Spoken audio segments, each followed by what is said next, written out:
Welcome. I am Rachel Strabley. I'm a consulting hypnotist, and I'm here today with Sharon Lewis, who is a business coach. And today we're talking about how to break through business barriers. All kinds of things cause us to get stuck in our businesses, but we're going to talk about some strategies and mindset and ways around that. And so specifically today, we're going to talk about motivation, or more importantly, lack of motivation, and how to get around that, get going again, and some tips and tricks on getting motivation back in your day.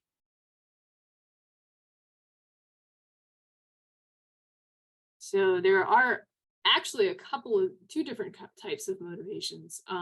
One is intrinsic. Those are the things that we do, the internal rewards, that the activity itself is its own reward.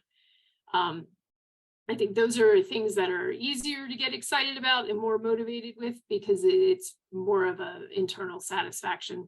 Extrinsic motivation are things that you're doing either to avoid pain or to get a reward, whether that's money or grades or whatever.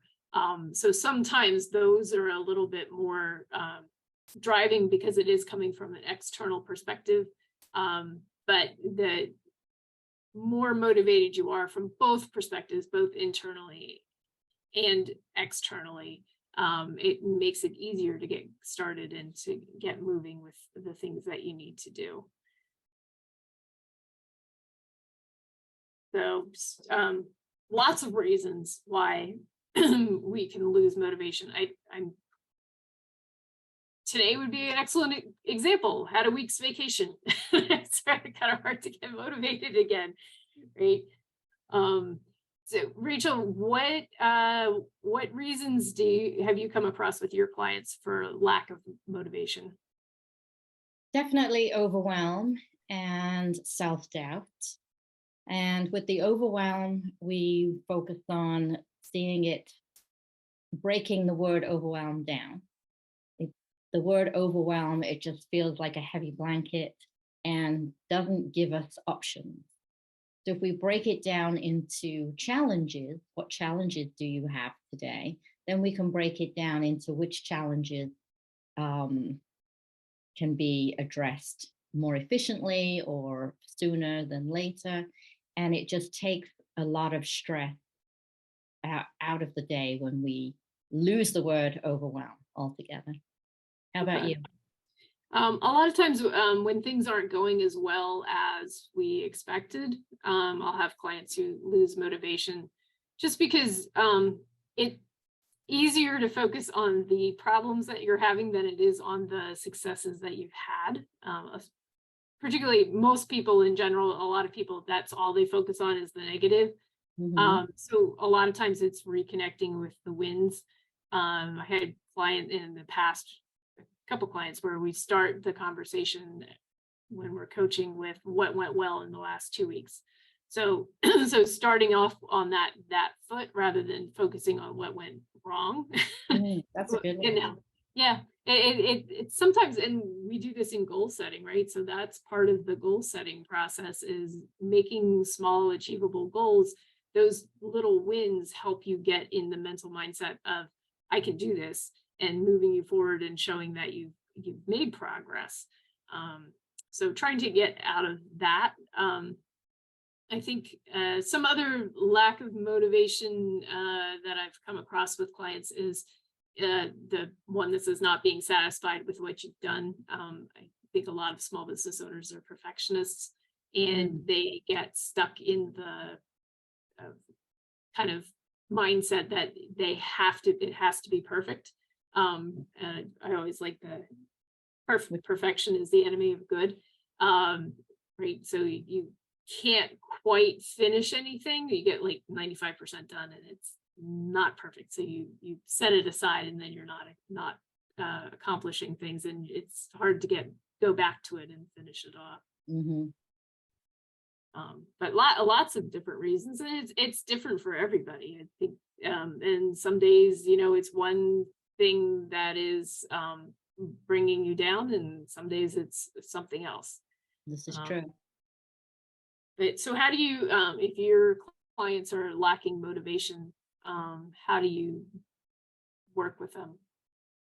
So we decide how we want to start the day, first of all. You can start the day waking up to your alarm and hitting the snooze button 3 times, or you can turn the alarm off and get straight out of bed. And that is something when you do turn the alarm off and jump straight out of bed or crawl, however you want to do it, that's something that's a win.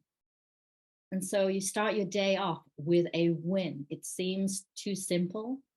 However, it really affects the way you feel during the day. Great. I think I have a lot of clients where I will counsel them to like review their to-do list for the day. Some of it is making sure that things are realistic. You have realistic expectations for the day.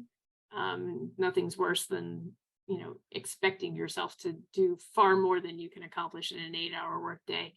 But also breaking it into those, taking those goals and breaking them down into smaller actions so that you've made some progress and moved things along. Um, What time of day is this when they wake up, they're reviewing, or?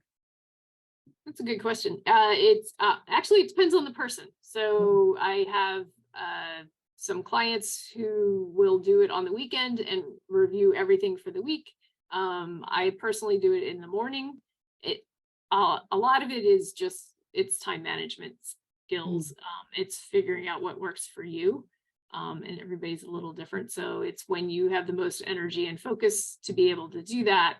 And then just creating a routine and sticking to it. We should probably talk about habits at some in one of our conversations sometime. But yeah, it could be the night before. It's whatever works. I've just gotten into a routine of the night before, just jotting down whatever's coming up the next day so that I'm not thinking about it while I'm trying to sleep. Yeah, yeah. I think there's lots of ways to do it. It's just finding one that works for you, and it may take several iterations to find that habit that makes a difference for you. So starting off your day, and we both talked a little bit about, making an effort to do something that will feel like a win. Um, it's just getting started sometimes, right? Exactly. And there are, I mean, if you have your list of things that you need to do, you can see immediately what's going to take 1 minute and what's going to take a lot more focus, maybe an hour or a couple of hours. And checking off the 1 minute things like sending that email, replying, making a phone call, maybe that's a few more than a minute, but these are all wins if you're in the habit of checking things off. You can see very soon how successful your day is going, and then you can tackle the larger the thing that takes the larger amount of time. Although we both know there's that book, Eat the Frog, do the big things Yep. first. But if you're feeling unmotivated, I think the smaller things are better for you. Yeah, you have to create that energy of getting the little wins. I think as far as like the bigger things, some of it going back to the time management stuff is figuring out when you have the most energy, right? Some people are morning people, some people don't get really going until like 3 o'clock in the afternoon. And scheduling the things on your calendar that take more energy and effort and focus for the time of day when you operate the best. Maybe shift things around a little bit. This just takes some insight into how you operate as a person, and as a business owner, we have more control over our schedules than a lot of people do. So if you've got the opportunity to change things so that it works better for you, making that little bit of a shift. Um, I, I want to also just drop in there a reward for your win. mhm. So, it could be as simple as a yoga stretch or going for a walk. If you have time for that, just make it, eh, you know, something else that's going to make you feel good. Yeah, yeah, Yeah. It can And get- I think even in bigger goals, making sure that you're celebrating, right? So it's the celebration, no matter what that might be. It might be dinner. Yours tend to be like stretching and walking. You're like, go buy something. But buy some- buy something. Yeah. But really recognizing that you have made an accomplishment, Mhm, um, and building that into the process as well as recognizing and celebrating. mhm. So, so for this one, you want to talk a little bit about patience and how to bring patience into your day? Sure. So, most people, when they don't achieve what they think they're going to achieve, and as you said earlier, unrealistic expectations of what you can fit into a day, and then they get frustrated, and then solutions get blocked, creativity gets blocked. So, in order to, bring solutions back into the day, improve your creativity, just take some moments and be patient with yourself. Give yourself some compassion. It is not wasting time to sit there for 5 minutes with your eyes closed. It is actually very beneficial. So, and you can listen to a meditation if you want to, or a mini hypno boost if you've got 10, 15 minutes, just to allow your brain to switch off and then be open to receiving the solutions, the energy, the creativity, whatever it is you need to bring back. Yeah, great. We tend to be our own worst critics, right? So I think everybody needs to recognize Definitely. some days you just need to give yourself some slack. Yes, You can't be perfect all the time. You can't be on all the time. Some days you just need to do something else instead. this is true. But when it's your own business, you are coming up with ideas 24/7. It's that's just the entrepreneur mind. Yeah. Yeah. So it's important to let it switch off for a little bit. Yep. Yeah. And so one thing we haven't touched on yet is days or weeks when you're really not motivated is really trying to reconnect with why you're doing what you're doing. It's thinking about what the vision it was for the business, what you wanted your role to be in the business, but getting back to that, why are we doing what we're doing? What's the impact you're having on others? What's the impact you're having on yourself and your family? And thinking about that as motivation to start doing what you need to do, right? So And how do you connect your clients with their why? Do you have a process? So a lot of it is strategic planning. So most clients we do strategic plan up front, which is really getting them to think about why they're doing what they're doing. So we always have that as a tool to go back to of reviewing why they when we went through this whole process of what they were excited about the business, and really just going back to that and taking them through that again to picture what they would like their lifestyle to be with the business, what the business would do for them. So that is mostly it, because we do put a fair amount of effort into that why up front. Hmm. How do you do that? With visualization, during a hypnosis session, we'll visualize their why, and I do a forgive me. I ask them to envision their higher self and see where their higher self is going. And sometimes it's further than what they think they can go themselves. So that gives them something to reach toward, and also to envision what they'll be doing with their newfound success. And they can create a vision board on their own time or join one of my groups. And um, yeah, just keeping it in the mind and suggesting that they go ahead and daydream Mhm. their vision at any time they feel they need a refresher reminder. Yeah. Simon Sinek has a really good TED talk that's like 18 minutes long that is all about your why. And that's definitely worth listening to. I think I've listened to it a couple times. But he gives a good overview of, figuring out what your why is and making sure that that's built into what you're doing in your business as well. So it's not just, making the donuts, it's why am I making the donuts? I'll have to look that up. Yeah. So can you just review what some of our tips? Yeah, so, if you're able to start your day with some excitement, do not hit the snooze button and see how you feel about, getting out of bed when you want to get out of bed.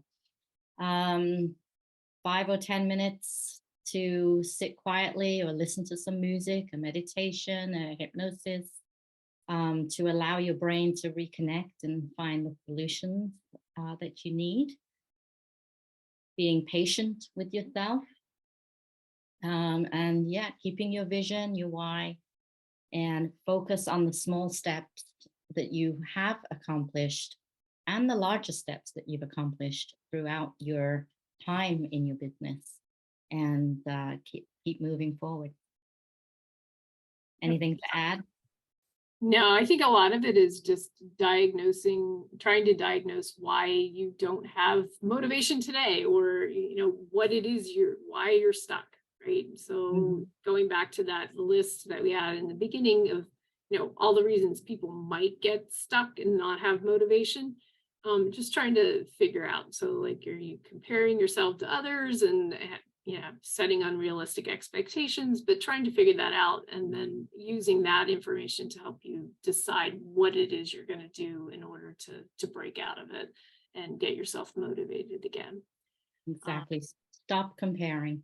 Yeah, that one We didn't touch on that, but you just said it, so stop comparing. Yeah, it's can't keep up with everybody else. Also, I think that the problem with comparing now is it's too easy to be on social media. But people really only post the very happy, positive stuff. And I've had clients saying, well, why is this person doing so well? I'm like, you haven't, unless you've actually seen their profit and loss statement and their home life, you don't know that they're doing that well. It's all, perception and like whatever facade they're putting up in the first place. So yeah, the comparing yourself to others is just a bad path. But both Rachel and I have some more tips on dealing with motivation on our websites, and all of our contact information is on here with some free tools that you can access. And with that, I think our next talk is on, what is our next talk on? Focus, because I couldn't focus. So, but thank you, Rachel. It was nice talking to you about motivation. Thank you, Sharon. I think it's really cool how the two approaches overlap quite a bit. Definitely. It's all about using the power of your mind. Yep.